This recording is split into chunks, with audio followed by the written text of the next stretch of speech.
ফিরে এলাম বিরতির পর। আর যে খবরের দিকে চোখ রাখবো, বিধানসভা নির্বাচনের আগে গুলি চালানোর ঘটনা হালি শহরে। খাসবাটির বারোয়ারিতলা এলাকায় দুষ্কৃতীদের গুলিতে গুরুতর জখম হন তৃণমূল কর্মী প্রসেনজিৎ মৌলিক।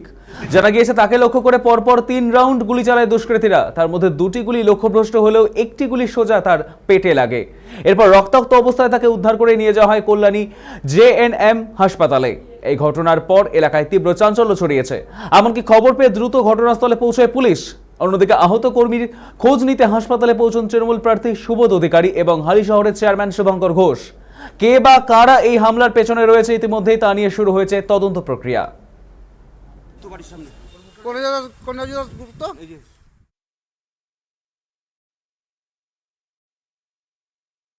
মুখে মাস্ক পরা 5 জন এসেছিল, এই যা শুনতে পারলাম 5 জন এসেছিল মুখে মাস্ক পরা। আপনার ভাই কোনো রাজনৈতিক দল করতো? রাজনৈতিক দলটা পরে কথা, ও আমাদের পুকুর চাষ করে, ব্যাস এইটুকু। কোন দল করতো? দলের কথা করে, যেটুকু ক্ষমতা ওইটুকুই করে। কি ক্ষমতা? আর হচ্ছে পুকুর চাষ করে, মাছ চাষ। কোন দল?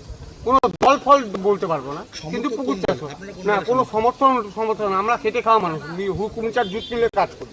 এইসব সমর্থন বলবেন। হঠাৎ করে গুলি চালালো কেন আপনার ভাই? সেটা আসবেন জানবেন কারা চালালো, কারা চালাতে পারে? আমরা কি করে জানবো? সেটা পুলিশ বিচার করে তদন্ত করবে, তারা জানবে। আমরা কিচ্ছু জানি না, কি হয়েছে না হয়েছে আমরা কিচ্ছু জানি না। এখন সব হসপিটালে। আপনার ছেলেকে নাকি গুলি করা হয়েছে? হ্যাঁ, কি কারণে? আমি শুনেছি, আমি জানি না। কি কারণে? জানি না, তাও জানি না গো। কি করতো আপনার ছেলে? কিছু এখন কিচ্ছু করে না। কিছুই করে না? না, কোনো কাজ করতো না, না? কোনো কাজ কোনো করে না। রাজনীতি দল? না, রাজনীতি তো তৃণমূল করে। তৃণমূল করে? আচ্ছা, তৃণমূল করে।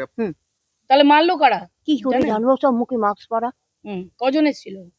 শুনলাম তো 4-5 জন। আপনার কি কাউকে সন্দেহ হচ্ছে যে কাকে কাকে বলবো, আমি তো ছিলাম না, কি করে জানবো বলুন। ভোটের আগে আবার সন্তোষ, কি বলবেন? বীজপুরের মানুষ বিজেপি সন্ত্রাস দেখলো। 5 বছর হয়ে গেছে বীজপুরের মানুষ বোমা গুলি কোনো শব্দ তারা পায়নি। আর আমাদের একনিষ্ঠ কর্মী বুথের এজেন্ট 48 পার্টের রাজার নাম, ভালো নাম প্রসেনজিৎ, বিজেপি দুষ্কৃতীরা এসে তাকে গুলি করে আর কি।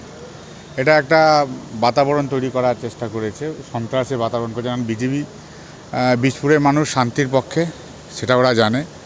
আর সেখানে ওরা অশান্ত করে মানুষকে ভয়ভীত করছে। আমি বীজপুরে মানুষের পাশে শেষ লড়াই পর্যন্ত আমি আছি। এই সন্ত্রাসকে উপলক্ষ করে বীজপুরের মানুষ তার জবাব দেবে গণতন্ত্র।